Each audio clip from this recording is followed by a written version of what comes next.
வணக்கம் மாணவ மாணவிகளே. காப்போத்தா சாதாரண தர மாணவர்களுக்கான வரலாறு வகுப்பில் இன்றைய வகுப்பில் நான் நேற்றைய வினாத்தாளினுடைய, அதாவது பகுதி 2 வினாத்தாள் மாடல் பேப்பரினுடைய தொடர்ச்சியாக இன்றைக்கு பகுதி 3 பார்க்க போகிறோம்.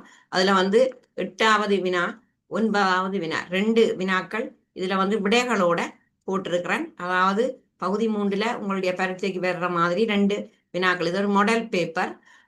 8வது வினாவும் 9வது வினாவும் விடைகளுடன் தரப்பட்டுள்ளது. நீங்கள் இந்த வீடியோக்கு புதுசென்று சொன்னால், இந்த சேனலுக்கு புதிதென்று சொன்னால் லைக் பண்ணி ஷேர் பண்ணி மறக்காம சப்ஸ்கிரைப் பண்ணுங்கள். வாருங்கள் இன்றைய வீடியோக்குள்ள போவோம். அப்ப இதுல முதலாவது வந்திருக்கணும் என்னன்னு சொன்னால், அதாவது 8வது வினா, கைத்தொழில் புரட்சியுடன் தோற்றம் பெற்ற 3 நிர்மாணங்கள் கீழே தரப்பட்டுள்ளன. அவற்றை கண்டுபிடித்தோரின் பெயர்களை ஒழுங்கு வரிசையில் எழுதுக. அப்ப இதுல இன்னைக்கு இந்த கைத்தொழில் புரட்சி என்ற தலைப்புல இந்த வினாக்கள் அமைந்திருக்கிறது. இந்த வருடம் நடைபெற இருக்கிற காப்போத்தா சாதாரண பரீட்சையில இந்த கைத்தொழில் புரட்சியில வினாக்களை எதிர்பார்க்கலாம். இவ்வாறான ஒரு வடிவில வினாக்கள் கேட்கப்படலாம். ஏதாவது கண்டுபிடிப்புகளை தந்து அதை கண்டுபிடித்தவர்கள் யார் என்று சொல்லி இவ்வாறான ஒரு மாடல்ல ஒரு கேள்வி கேட்கப்படலாம்.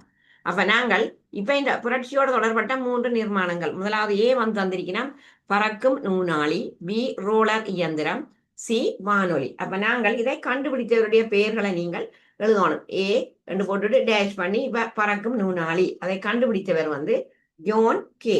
அதே போல பி ரோலர் இயந்திரம், ஹென்ரி கோட் என்பவர் தான் அதை கண்டுபிடித்தது.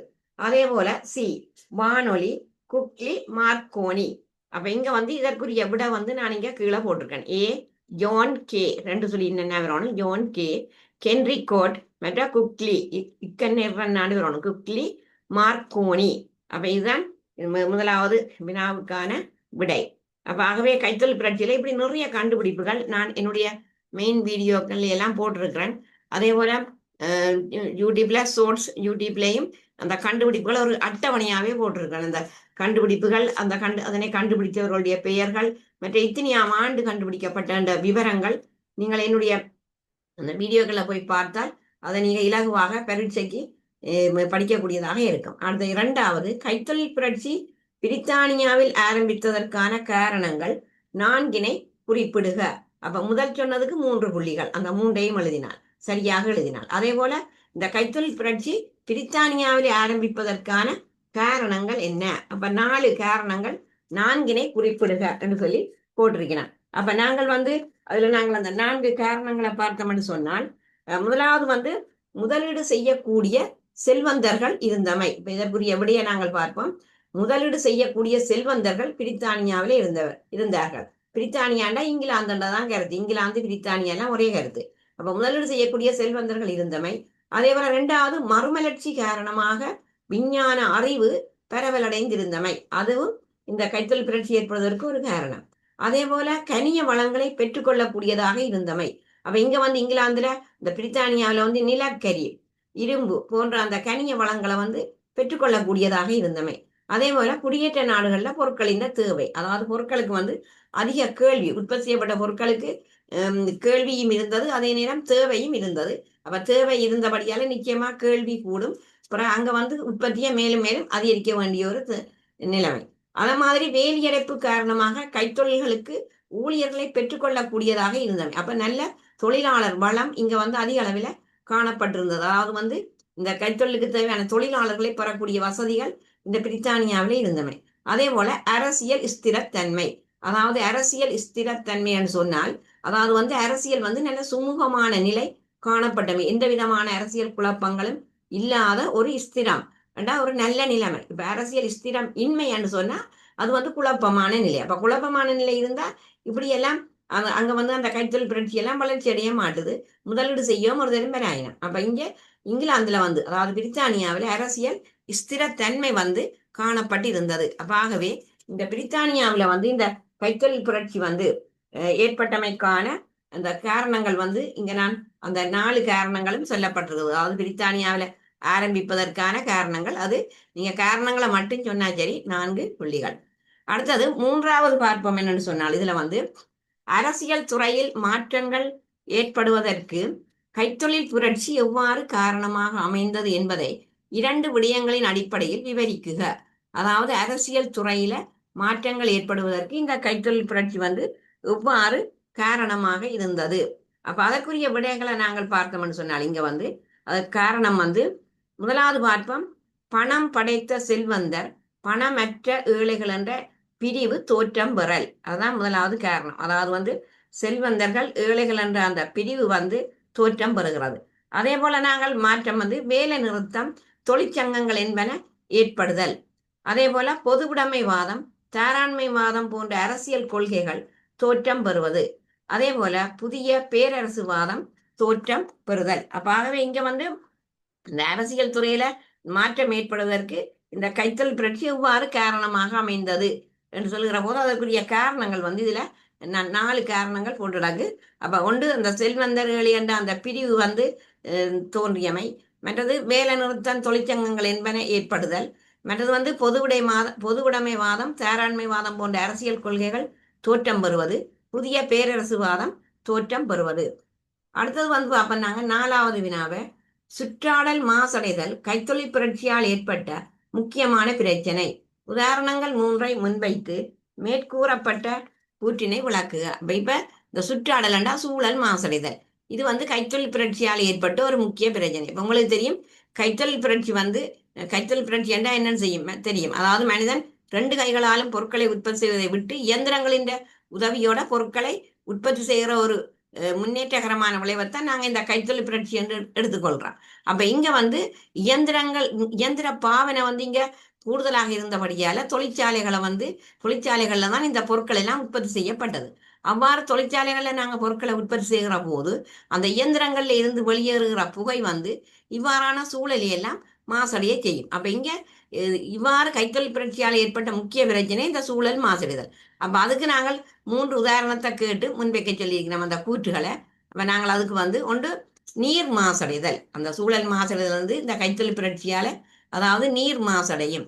அதே போல நிலம் மாசடைதல், அதே மாதிரி வளிமண்டலம் மாசடைதல், அதாவது வந்து அந்த தொழிற்சாலையில இருந்து அந்த வெளியேறுகிற புகை போக்கி மூலம் வெளியேறுகிற புகை வந்து வளிய மாசடைய செய்யும். மற்ற இயந்திரங்களின் இரைச்சலால ஒலி வந்து மாசடையும். அதே போல நகரமயமாதல், அதே மாதிரி சமூக துஷ்பிரயோகங்கள் அதிகரித்தல். அப்ப மற்றது வந்து இப்ப தொழிற்சாலையில இருந்து வெளியேறுற கழிவுகள், குழாய்கள் மூலம் வெளியேறுகிற கழிவுகள் எல்லாம் இப்ப கடலை சென்றடையுதுன்னு சொன்னா அங்க அது நீரை மாசடைய செய்யும். அதே மாதிரி இப்ப ஒரு சீமெந்து தொழிற்சாலைன்னு சொன்னா அங்க அந்த தொழிற்சாலையில இருந்து சீமெந்தை தயாரிக்கிற போது அங்க நிலத்துல வந்து அந்த தொழிற்சாலையை சூழ உள்ள பிரதேசங்களில் இருக்கிற தாவரங்களின் இலைகள் எல்லாம் அந்த அதாவது வந்து அந்த தூசு படலமாக காணப்படும். அப்ப அதால நிலமும் மாசடையும். அப்ப ஆகவே மற்றது புகையால வளி மாசடையும், மற்ற சத்தத்தால இயந்திரங்களின் இரைச்சலால ஒலி மாசடையும். அப்ப இவ்வாறு வந்து நாங்கள் இந்த வினாவை நாங்கள் பார்த்தோம்னு சொன்னால் இந்த அதாவது சுற்றாடல் மாசடைதல் கைத்தொழில் புரட்சியால் ஏற்பட்ட ஒரு முக்கிய பிரச்சனை. அப்ப அது என்ன பிரச்சனைகள் ஏற்படும்னா இதுதான் பிரச்சனைகள். நீர் மாசடைகிறது, நிலம் மாசடைகிறது, வளி மாசடைதல், ஒலி மாசடைதல் என்ற பிரச்சனைகள் ஏற்படுகின்றது. அடுத்தது நாங்கள் பார்ப்போம் இதுல வந்து அப்ப இதுல இது வந்து கைத்தொழில் புரட்சி சம்பந்தமான ஒரு வினா. இப்ப இம்முறை ஏனென்றா கடந்த வருட வினாத்தாலே இந்த கைத்தொழில் புரட்சியில வினாக்கள் வராதபடியால இந்த வருடம் இந்த கைத்தொழில் புரட்சி சம்பந்தமான வினாக்கள் இவ்வாறான ஒரு வடிவில பெறலாம். மற்றது கண்டுபிடிப்புகளை தந்து யார் யார் கண்டுபிடித்தது அப்படியான. அப்ப அதுக்கு நீங்கள் அந்த அட்டவணை நான் போட்டிருக்கிற அட்டவணையை முழுக்க பார்த்தாலே இப்படியான ஒரு வினாக்கள் வருகிற போது நீங்கள் விடி எழுதக்கூடியதாக இருக்கும். அடுத்தது வந்து நாங்க பார்ப்போம் 9வது வினா, பகுதி 3ல உங்களுக்கு தரப்பட்ட 9வது வினா, அதாவது உலகப் போரோட சம்பந்தப்பட்ட கேள்வி. இப்ப உங்களுக்கு கடைசியாக நடைபெற்று முடிந்த பரீட்சையில 1ஆம் உலகப் போர்ல வந்து வினாக்கள் வந்திருக்கின்றது. ஆனா 2ஆம் உலகப் போர்ல அதுல கேட்கப்படவில்லை. சில நேரம் வினாட்களை நான் பார்த்தால் அதாவது வந்து 2 போரும் கலந்தும் கேள்விகள் கேட்டிருக்கிறேன். 1ஆம் உலகப் போர் 2ஆம் உலகப் போர் வந்து 2ஐயுமே ஒரே வினாக்களுக்குள்ள போட்டு 2 உலக மகாயுத்தங்கள் 2ஐயும் போட்டிருக்கிறேன். அப்ப உங்களுக்கு தெரியும் இந்த 1ஆம் உலகப் போரண்டா கிபி 1914 தொடக்கம் 1918 வரையான காலப்பகுதியில இடம்பெற்றது. அதே போல 2வது உலக யுத்தம் தெரியும் 1939ஆம் ஆண்டு தொடங்கி 1945 வரையான காலப்பகுதியில இடம்பெற்றதுண்டு. அப்ப இப்ப எங்களுக்கு வந்து வினா என்னன்னு சொன்னால் அதாவது வந்து இதுல 9வது வினா, 1ஆம் உலகப் போரின் போது நேச நாடுகளைச் சேர்ந்த 3 நாடுகளின் பெயர்களை அடைப்புக்குள் இருந்து தெரிவு செய்து எழுதுக. அப்ப உங்களுக்கு இந்த அடைப்புக்குறிக்குள்ள தந்திருக்கணும். இதுல முதலாம் உலக போரின் போது நேச நாடுகளைச் சேர்ந்த நாடுகளைத்தான் நாங்கள் இதுல பார்க்க வேண்டும். அப்ப அதுல வந்து ஒன்று பிரித்தானியா, அதை நாங்க இங்கிலாந்துன்னு சொல்லலாம், பிரித்தானியா, அதே போல பிரான்ஸ், மற்றது வந்து ரஷ்யா. இது வந்து நேச நாடுகள் அல்லது நட்பு நாடுகள்னு சொல்லலாம். அப்ப அந்த முதலாம் உலக போர்ல இருந்த அந்த நட்பு நாடுகளைச் சேர்ந்த 3 நாடுகள், ஒன்று வந்து பிரித்தானியா, அதே போல நாங்கள் எடுத்தோம்னு சொன்னா பிரான்ஸ், மற்றது வந்து ரஷ்யா. அப்ப இதுக்குரிய விடையை நாங்கள் இங்க கீழே பார்த்தோம்னா இங்க 9வதுக்கு விட போடப்பட்டிருக்கு. பிரித்தானியா, பிரான்ஸ், ரஷ்யா என்று போடப்பட்டிருக்கிறது. அடுத்த 2வது வினாவை பார்ப்போம். முதலாம் உலக போருடன் தொடர்புடைய பின்வரும் தகவல்களுக்குரிய விடைகளை ABCD என்ற ஒழுங்கு வரிசையில் எழுதுக. அப்ப இப்ப ஏ என்று எழுதி போட்டு நீங்க பக்கத்துல விடியலை போடணும். B dash, C dash, D dash, அதாவது அந்த ஒழுங்குல. இப்ப ஏக்கு விடி எழுதி போட்டு டி தெரியும்னுட்டு டியை கொண்டு போய் குறுக்க போடாமல் தெரியாட்டி இடவழிய விடலாம். ஏ தெரியும், பி தெரியாண்டா டேஷ் பண்ணி போட்டு சி பிறகு டி என்று பிறகு நீங்கள் எல்லா வினாக்களுக்கு முடி எழுதின பிறகு இவ்வாறு எழுதாத வினாக்களுக்கு திரும்ப வந்து அந்த விடைகளை சரியாக யோசித்து போடலாம். அப்ப ஆகவே இங்க நாங்கள் அந்த ஒழுங்குமுறையில தான் நீங்கள் அந்த விடைகளை எழுதுவோம். ABCD என்று விடைகளை இந்த இதுல அப்படி போட்டிருக்கேன், ஒழுங்கு வரிசையில் எழுதுகிறார். இதுல ஏ வந்து ஜெர்மனிய நீர்மூழ்கி கப்பலால் மூழ்கடிக்கப்பட்ட அமெரிக்க பிரியாணிகளை கொண்ட கப்பல் எது? லுசித்தானியா கப்பல் என்றதான் அதற்குரிய சரியான விடை. அப்ப இங்க போட்டுக்கிடாங்க, ஏ வந்து லுசித்தானியா கப்பல். அப்ப இவ்வாறு தான் நீங்கள் ABCDன்னு சொல்லி விடை எழுதணும். அப்ப இது வந்து லுசித்தானியா கப்பல். அடுத்தது நாங்கள் பார்ப்போம். பி எடுத்தோம்னு சொன்னால் சேர்பியாவில் கொலை செய்யப்பட்ட ஆஸ்திரியாவின் முடிக்குரிய இளவரசன் அது யாருன்றது. அப்ப பிரான்சிஸ் பெர்டினண்ட் தான் அதுக்குரிய சரியான விடை. அதாவது வந்து ஆஸ்திரிய முடிக்குரிய இளவரசன் வந்து பிரான்சிஸ் பெர்டினண்ட் என்று நீங்க விடை எழுதலாம். அடுத்த சி வந்து அச்சு நாடுகளின் முகாமில் இருந்து இரகசிய ஒப்பந்தத்தின் மூலம் நேச நாடுகளின் முகாமில் இணைந்த நாடு எதென்று சொன்னால் அதாவது வந்து இத்தாலி. அடுத்தது டி முதலாம் உலக போரின் பின்னர் ஜெர்மனிக்கு கடுமையான தண்டனை வழங்கிய உடன்படிக்கை உங்களுக்கு தெரியும், வர்ஷேல்ஸ் உடன்படிக்கை. அப்ப இங்க இந்த 4 விடைகளும் போட்டிருக்கேன் இதுல. அதுல வந்து அந்த ஆஸ்திரிய இளவரசன் பிரான்சிஸ் பெர்டினண்ட், அடுத்தது சிக்கு இத்தாலி விடை, மற்றது வந்த உடன்படிக்கையின் பேர் வந்து அதாவது வர்ஷேல்ஸ் உடன்படிக்கை என்று சொல்லி அதுல அந்த 4 விடைகளும் போடப்பட்டிருக்கின்றது. அடுத்தது 3வது வினா, முதலாம் உலக மகா யுத்தத்திற்கு வழிவகுத்த 2 காரணிகளை விவரிக்குக. அப்ப உங்களுக்கு தெரியும் இந்த முதலாம் உலக மகா யுத்தம் ஏற்படுவதற்கான காரணங்களை நாங்கள் எடுத்தோம்னு சொன்னால் அதுக்கு வந்து 2 விதமான காரணங்கள் சொல்லப்படுகின்றது. அதாவது வந்து இப்ப ஒன்று வந்து உடனடி காரணம்னு சொல்லி ஒன்று சொல்கிறார்கள், அதே போல ஏனைய காரணங்கள். அப்ப இப்ப உங்களுக்கு ஒரு பரீட்சையில இவ்வாறு கேட்கலாம், முதலாம் உலக மகா யுத்தம் ஏற்படுவதற்கான உடனடி காரணம் என்ன என்று கேட்டால் அதுக்கு நாங்கள் சுருக்கமாக சரஜிவோ சம்பவம் என்றாதான் அந்த உடனடி காரணம். அப்ப அதற்கு பிறகுதான் இந்த ஏனைய காரணங்களை நாங்கள் இங்கே சொல்லலாம். அப்ப இப்ப கேட்ட கேள்வி என்னன்னா, முதலாம் உலக மகா யுத்தத்திற்கு வழிவகுத்த 2 காரணிகளை விவரிக்குக என்றதுதான் இப்ப கேள்வி. அப்ப நான் இப்ப இதுல வந்து முதலாவதுக்கு சொன்னான் என்னன்னு சொன்னால் அதாவது வந்து சரஜிவோ சம்பவம் தான் உடனடி காரணம்னு சொன்னா அந்த காரணத்தை நீங்கள் அதுவும் இந்த 2 காரணங்களுக்குள்ள வரும். அப்ப அந்த சரஜிவோ சம்பவம் என்னன்றதுக்கு நீங்க அந்த காரணத்தை சொல்லி போட்டு பிறகு அதுக்கு ஒரு விளக்கம் கொடுக்கலாம். இப்ப உதாரணமாக சேர்பியாவிற்கு சுற்றுப்பயணம் செய்து கொண்டிருந்த ஆஸ்திரியாவின் முடிக்குரிய இளவரசன் பிரான்சிஸ் பெர்டினண்டும் அவனது மனைவி அதாவது இசபெலா இளவரசி 1914ஆம் ஆண்டு 7ஆம் மாதம் 28ஆம் திகதி சேர்பியாவின் சரஜிவோ நகரில் சுட்டு கொலை செய்யப்பட்டான். அப்ப அந்த சம்பவம் தான் நாங்க சொல்றோம் சரஜிவோ சம்பவம். அப்ப முதலாம் உலக யுத்தத்துக்கான உடனடி காரணம் அதுதான் சரஜிவோ சம்பவம்னு சொல்றான். அப்ப அது வந்து இந்த சேர்பியாவில தான், அதாவது வந்து சேர்பியாவின் சரஜிவோ நகர்ல தான் கொலை செய்யப்பட்ட. அதனாலதான் ஆஸ்திரியா என்ன செய்யுதுன்னு சொன்னா சேர்பியாவிடம் பிறகு நட்ட ஈடு கோரி ஆனா அதை நிராகரித்தது. அப்ப இது வந்து நாங்க உடனடி காரணத்துக்கு சொல்றோம். ஆனா இப்ப நாங்கள் ஏனைய காரணங்கள் என்று அதற்குள்ள நாங்கள் போனோம்னு சொன்னா அந்த முதலாம் உலக யுத்தத்துக்கான காரணங்கள்ல ஜெர்மனியின் ஐக்கியமும் பிரான்சும் ஜெர்மனியும் பகைமை நாடுகளாக உருவாகியமை, அதே போல ஜெர்மன் பேரரசர் 2ஆம் வில்லியத்தின் நடவடிக்கைகள், அதே போல குடியேற்றங்களுக்கு இடையிலான போட்டி, அதெல்லாம் இந்த முதலாம் உலக யுத்தத்துக்கான காரணங்கள் தான். ஆயுத போட்டிகளும் இனவாதம் வளர்ச்சி அடைதலும், அதே போல பிஸ்மார்க்கின் வெளிநாட்டு கொள்கை, ஆஸ்திரியாவின் முடிக்குரிய இளவரசனின் கொலை, அது நான் ஏற்கனவே சொன்ன மாதிரி அது உடனடி காரணத்துக்கு நீங்கள் சொல்லலாம். அப்ப இதற்கு விடை எவ்வாறு போடப்பட்டிருக்கின்றது என்று பார்த்தோம்னு சொன்னா, இந்த அதாவது இதுல இந்த கடைசியில இதுல போட்டிருக்கணும் பாருங்க, ஆஸ்திரிய முடிக்குரிய இளவரசனின் கொலை, இதுதான் அந்த உடனடி காரணம். அதுக்கு பிறகு இந்த காரணங்களை நாங்கள் சொல்லலாம். பாருங்க, இதுல ஜெர்மனியை ஒன்றிணைக்கும் செயற்பாட்டின் போது பிரான்சும் ஜெர்மனியும் பகைவர்கள் ஆதல், அப்ப அந்த முதலாம் உலக யுத்தத்துக்கான காரணம். அதே போல ஜெர்மன் பேரரசனான 2ஆம் வில்லியத்தின் செயற்பாடுகள், மற்ற குடியேற்றங்கள் குறித்த போட்டி, அடுத்தது ஆயுத போட்டிகளும் இனவாதம் வளர்ச்சி அடைதலும், மற்றது பிரான்சை தனிமைப்படுத்துவதற்கு பிஸ்மார்க் பின்பற்றிய வெளிநாட்டு கொள்கை. அப்ப இதெல்லாமே இந்த முதலாம் உலக யுத்தத்துக்கான காரணங்கள். அப்ப இது உடனடி காரணம், மற்றெல்லாம் ஏனைய காரணங்கள்னு சொல்லி நாங்கள் அதை எடுத்துக்கொள்கிறோம். அடுத்தது நாங்கள் பார்ப்போம் என்னன்னு சொன்னா, இதுல 4வது வினா முதலாம் உலக மகா யுத்தத்தின் விளைவுகள் 3 விளக்குக. அப்ப நீங்க அந்த 3 விடயத்தை சொல்லி பிறகு அந்த விளக்கத்துக்கு அங்கால 3 புள்ளிகள், என்னன்னு சொன்னா விளைவுகள் 3 கட்டாயம் எழுத வேணும். பிறகு அங்கால நீங்க அந்த 3க்கும் ஒரு விளக்கம் கொடுத்தால் இங்க 6 புள்ளிகள் அப்படியே வழங்கப்படும். அப்ப ஆகவே இதுல முழுவதுக்குமான புள்ளி 18 புள்ளிகள். அப்ப ஆனபடியால நீங்கள் சரியான விடைகளை அளிக்கிற போது அந்த 18 புள்ளிகளையும் இலகுவாக பெறலாம். அப்ப முதலாம் உலக மகா யுத்தத்தின் விளைவுகள் என்ன என்று சொல்லி பார்ப்போம்.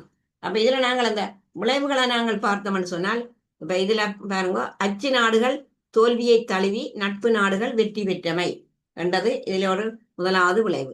பெருந்தொகையான மனித உயிர்களும் சொத்துக்களும் அழிந்தமை, அது உங்களுக்கு தெரியும். அதாவது முதலாம் உலக யுத்தம் நடைபெற்ற பிறகு அதிகளவான மனித உயிர்கள் கொல்லப்பட்டதும் அதே நேரம் சொத்துக்களும் அழிவடைந்தமை. தோல்வியுற்ற நாடுகளுக்கு எதிராக உடன்படிக்கைகள் ஏற்படுத்தப்பட்டமை. அதே போல அங்கவீனர்களானார்கள் லட்சக்கணக்கானோர், அதாவது ஊனமுற்றமை அல்லது அங்கவீனர்களாக மாறினார்கள், அதையும் நாங்கள் சொல்லலாம். அதே போல அந்த போரின் முடிவில தான் அதுல அந்த சமாதான ஒப்பந்தம் ஒன்றை செய்கிறதுக்கு பிரான்சின் பாரிஸ் நகர்ல நடைபெற்ற அந்த பேச்சுவார்த்தையில பல நாடுகளின் பிரதிநிதிகள் பங்கு பெற்று இருந்தார்கள். அதற்கு பிறகுதான் என்ன செய்யணும்னு சொன்னால், இங்க அந்த முதலாம் உலக யுத்த முடிவில இனியொரு யுத்தம் ஏற்படக்கூடாது என்று சொல்லி சமாதானம் பாதுகாப்பு ஏற்படுத்துவதற்காக இந்த சர்வதேச சங்கம் தோற்றுவிக்கப்பட்டது. அப்ப முதலாம் உலக யுத்தத்தின் முடிவில தோற்றுவிக்கப்பட்ட அமைப்பு தான் இந்த சர்வதேச சங்கம். இது 1919ஆம் ஆண்டு ஆரம்பிக்கப்பட்டது. அது மாதிரி 2ஆம் உலக யுத்த முடிவில அந்த இனியொரு யுத்தம் ஏற்படக்கூடாதுன்னு சொல்லியும் உலக சமாதானம் பாதுகாப்பு ஏற்படுத்துவதற்காக ஐக்கிய நாடுகள் சபை தோற்றம் பெற்றது. அப்ப முதலாம் இதுல ஞாபகமா இருக்கணும், இது பகுதி ஒன்றிலும் கேட்கலாம். முதலாம் உலக யுத்த முடிவில சர்வதேச சங்கம் ஆரம்பிக்கப்பட்டது 1919. 2ஆம் உலக யுத்த முடிவில ஆரம்பிக்கப்பட்டதுதான் ஐக்கிய நாடுகள் சபை. 1945ஆம் ஆண்டு ஐநா சபை தோற்றுவிக்கப்பட்டது. அப்ப இங்கே இப்ப அதுல இது நாங்கள் பார்த்தோம்னு சொன்னால் இவ்வளவும் அந்த முதலாம் அதாவது முதலாம் உலக மகா யுத்தத்தினால ஏற்பட்ட விளைவுகள் என்று சொல்லி நாங்கள் இவ்வளத்தையும் நாங்கள் சொல்லக்கூடியதாக இருக்கும். அப்ப நீங்கள் இவ்வாறான ஒரு விடைகளை எழுதுகிற போது அதற்கு விளக்கங்களையும் கொடுத்து எழுதுகிற போது 6 புள்ளிகள் இதற்கு வழங்கப்படும். ஆகவே இந்த உலக மகா யுத்தங்கள் என்றது தரம் 11 இருக்கிற ஒரு பாடம். அப்ப இதுல போன முறை கடைசியா நடந்த பரீட்சையில முதலாம் உலக யுத்தத்துல கேள்விகள் வந்திருக்கு. அப்ப சில வேளைகள்ல இந்த முறை அந்த 2ஆம் உலக மகா யுத்தத்தை வைத்து வினாக்கள் வரலாம், அல்லது இந்த முதலாம் உலக மகா யுத்தம் 2ஆம் உலக மகா யுத்தம் ரெண்டையும் சேர்த்தும் கேள்விகள் கடந்த கால பாஸ் பேப்பர்கள்ல வந்திருக்கின்றது. அப்ப ஆனபடியால இந்த கைத்தொழில் புரட்சி நாங்கள் கட்டாயம் எதிர்பார்க்கலாம் இந்த வருடம். அதே போல இந்த முதலாம் உலக மகா யுத்தம் போன வருஷம் வந்ததால இந்த வருஷம் 2ஆம் உலக யுத்தம் என்றாலும் நாங்கள் இந்த 2 உலக மகா யுத்தங்களையும் அந்த எப்படியெல்லாம் கேள்வி வரும் என்றதை நாங்கள் அதற்கேற்ற மாதிரி படித்து கொண்டு போனால் அவ்வாறான வினாக்களுக்கு நாங்கள் சரியான முறையில விடைகளை எழுதக்கூடியதாக இருக்கும். அப்ப இது ஒரு மாடல் பேப்பர். இதுல 9 வினாக்கள். அப்ப இன்றைய வகுப்பிலே இந்த 9 வினாக்களும் பூரணமாக செய்து முடிக்கப்பட்டுள்ளது. அத்துடன் நான் நேற்று அந்த அதாவது 2வது நகரமயமாக்கல்ல அந்த தம்பதனியா யாப்பகுவ குருநாகல் கம்பளை என்று சொல்லி பார்த்தனாங்கள். அதை நான் இன்றைக்கு தனி ஒரு இலங்கை படத்துல போட்டிருக்கேன். இலங்கையின் தலைநகரங்கள் தென்மேற்கு நோக்கிய ராசதானிகள், அதாவது தென்மேற்கு நோக்கி இடம்பெயர்ந்த ராசதானிகள்லாம் அந்த 2வது நகரமயமாக்கல்ல இருக்குது. அதாவது அது ஒழுங்குமுறையில எழுத வேணும். பாருங்க, இதுல 1 தம்பதனியா, அதற்கு பிறகு வர வேண்டியது யாப்பகுவ, 3வது குருநாகல், 4வது கம்பளை, 5வது வந்து கோட்டை. இதுதான் இந்த 2வது நகரமயமாக்கலின் பின்னர் தோன்றிய ராசதானிகள். அப்ப இலங்கையின புராதன தலைநகரம் வந்து தெரியும் உங்களுக்கு அனுராதபுரம். அப்ப இந்த அனுராதபுரம் இலங்கை படத்துல இதில் குறிக்க வரலாம். அதுக்காக தான் நான் இந்த படத்தை தனியாக இன்றைக்கு இதில் போட்டிருக்கேன். இலங்கை படத்துல குறிக்க வருகிற போது இது வந்து நீங்கள் பார்க்கணும் எந்த நதிக்கு கிட்ட இந்த இடங்கள் அமைந்திருக்கு. நதி தான் பிரதானம். அப்ப இந்த நதி எங்களுக்கு தெரியும், இது மெல்வத்து ஓயா. அதுகின்ற பழைய பெயர் வந்து கதம்ப நதி. அப்ப இந்த நதிக்கு பக்கத்துல தான் இந்த அனுராதபுரம் என்றது இதுல காணப்படுகின்றது. இதுல சரியான முறையில் இனம் காணப்பட்டிருக்கிறது. இது அனுராதபுரம் இலங்கையின் புராதன தலைநகரம். அப்ப அனுராதபுரத்தை தலைநகராக்கிய மன்னனும் தெரியும் உங்களுக்கு, பண்டுகாவிய மன்னன் என்று தெரியும். அடுத்தது நாங்கள் பார்ப்போம், இது 1வது தலைநகரம். இது 2வது புலனறுவை. இந்த புலனறுவை ராஜ்யத்தை நாங்கள் எடுத்தோம், புலனறுவை நகரத்தை எடுத்தோம் என்றால் இது வந்து மகாவலி கங்கை இங்க போய், அதாவது இலங்கையின் மிக நீளமான ஆறு இந்த திருகோணமலை கடல்லவே கலக்குது. அப்ப இங்க இந்த மகாவலி கங்கையின் மேற்கு பகுதியில தான் இந்த புலனறுவை இருக்கு. பக்கத்துல பராக்கிரம சமுத்திரம், இங்க இதுல இருக்கிறது தான் புலனறுவை. புலஸ்தி நகர், பாசறை நகர் என்று அப்படியெல்லாம் கேட்கலாம் இலங்கை படத்துல குறிக்கிறதுக்கு. அப்ப ஆகவே இது புலனறுவையை குறிக்கின்றது. அப்ப இந்த அனுராதபுரம் புலனறுவைக்கு பிறகுதான் இந்த புலனறுவ ராசதானி வீழ்ச்சி அடையுது இந்த கலிங்கமாகண்ட படையெடுப்பால. கிபி 1215 கலிங்கமாகண்ட படையெடுப்பால மக்கள் தென்மேற்கு நோக்கி இடம்பெயர்னம். அதிலே அவர்கள் இடம்பெயர்ந்த 1வது ராசதானி தான் புலனறுவைக்கு பிறகு இங்க வரினம் தம்பதினியாக்கு வரினம். அப்ப இது எந்த நதிக்கு கிட்டே இருக்குன்னு பார்க்க வேணும். அப்ப இதுல நாங்கள் பார்ப்போம், இது வந்து தெதுரு ஓயா, இது மகா ஓயா.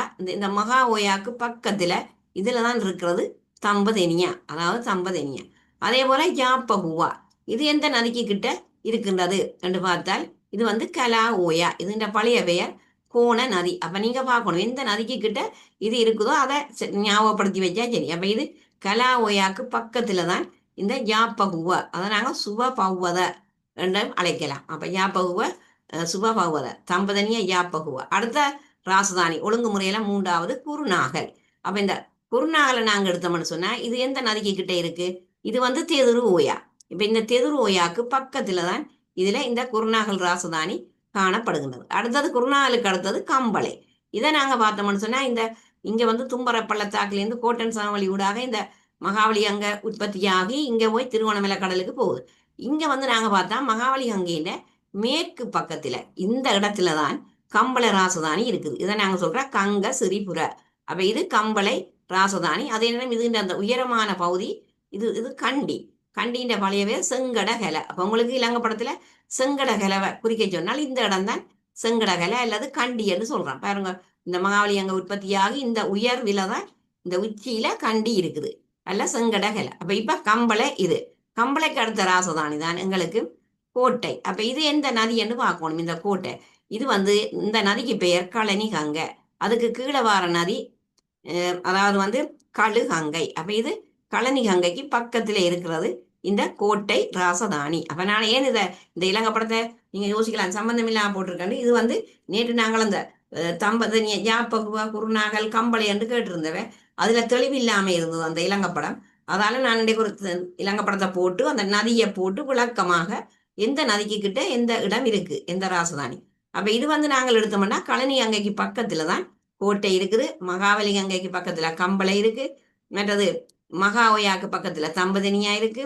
அதே போல இங்க வந்து தெதுரோயாக்கு பக்கத்துல குருநாகல் இருக்கிறது. அதே போல மல்வத்தோயாக்கு பக்கத்துல யாப்பகுவ இருக்கின்றது. அப்ப ஆகவே இதுல வந்து இந்த தலைநகரங்கள் இதுல ஒவ்வொன்றும் தந்திருக்கிறேன்.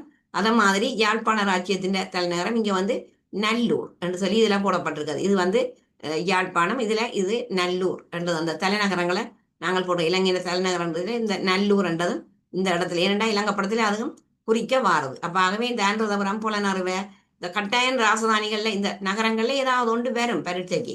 இப்ப இந்த வருடம் இதுல ஏதாவது ஒரு ராசதானி கட்டாயம் வரும் உங்களுக்கு. அப்ப ஆனபடியால அதற்காகத்தான் நான் இந்த படத்தை மிக தெளிவாக போட்டு உங்களுக்கு இதை செய்திருக்கிறேன். ஆனபடியால நீங்கள் இந்த மாடல் பேப்பர் இது ஏற்கனவே தான் இந்த 2 மாடல் பேப்பர் பார்ட் 1 பார்ட் 2 இந்த வீடியோக்கெல்லாம் முழுமையா செய்திருக்கிறேன். நீங்கள் அந்த மாடல் பேப்பர்களை பார்த்து பயிற்சியினை பெற்றுக்கொள்ள முடியும். நாளைய வகுப்புல வந்து நான் அதாவது வந்து எல்லோரும் அந்த எதிர்பார்க்க வினாக்கள் எல்லாம் கேட்டுக்கொண்டிருக்கிறீங்கள். இலங்கை படம் உலக படத்துல என்ன இடங்கள் வரும் குறிக்க, அதே போல பகுதி 1 MCQல எப்படி எல்லாம் வினாக்கள், அதே போல பகுதி 2 இதெல்லாமே ஒரு எதிர்பார்க்க. பகுதி 2 என்னென்ன செக்ஷன்கள்ல இந்த எதிர்பார்க்க வினாக்கள் வரலாம். இப்போ போன வருஷம் வராத சில பகுதிகள் இந்த வருஷம் வரலாம் என்று எதிர்பார்க்கலாம் பகுதி 2ல். அப்போ நான் அதை படிமுறையாகத்தான் செய்வேன். அப்போ நாளைக்கு நான் அந்த வகையில் முதலாவது அந்த இலங்கை படத்தில் என்னென்ன இடங்கள் கூடுதலாக கேட்கப்படலாம், உலக படத்தில் என்னென்ன இடங்கள் கேட்கப்படலாம் என்ற வகுப்பை வந்து நாளைக்கு நான் செய்வேன். அந்த வகுப்பில் அப்படியே எல்லாம் இனி வேற எனது வகுப்புகள் எல்லாம் எதிர்பார்க்க வினாக்களாகத்தான் அமையும். ஆனபடியால் நீங்கள் இதை வந்து உங்களுடைய ஃப்ரெண்ட்ஸ் மேருக்குன்னு சொல்லி இந்த வகுப்புகளில் கலந்து இந்த பரீட்சையில் வந்து நல்ல சித்திகளை பெறணும் என்று கேட்டுக்கொள்கிறேன். இந்த வீடியோ உங்களுக்கு பிடித்திருந்தால் லைக் பண்ணி ஷேர் பண்ணி மறக்காமல் சப்ஸ்கிரைப் பண்ணுங்கள். நன்றி.